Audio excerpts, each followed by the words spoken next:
ముగ్గురు అమ్మవార్లు దర్శనమిస్తారండి. కనకదుర్గాదేవి, నాగలక్ష్మీదేవి మరియు భద్రకాళికాదేవి మనకి దర్శనమిస్తారు ఈ ఆలయంలో. ఈ దేవాలయం పేరు వచ్చేసి శ్రీ కనకదుర్గ నాగలక్ష్మి దేవాలయం.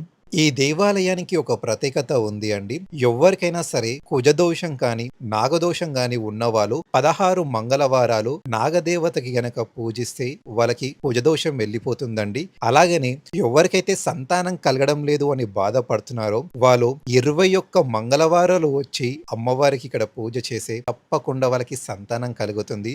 మరీ ముఖ్యంగా ఎవరికైతే అస్సలకే పెళ్లి అవ్వడం లేదు అనుకున్న వాళ్ళు 16 శుక్రవారాలు లేదా 16 మంగళవారాలు వచ్చి అమ్మవారిని దర్శనం చేసుకొని పరిపూర్ణమైన ప్రదక్షిణలు చేసే తప్పకుండా వాళ్ళకి వివాహం జరుగుతుందండి.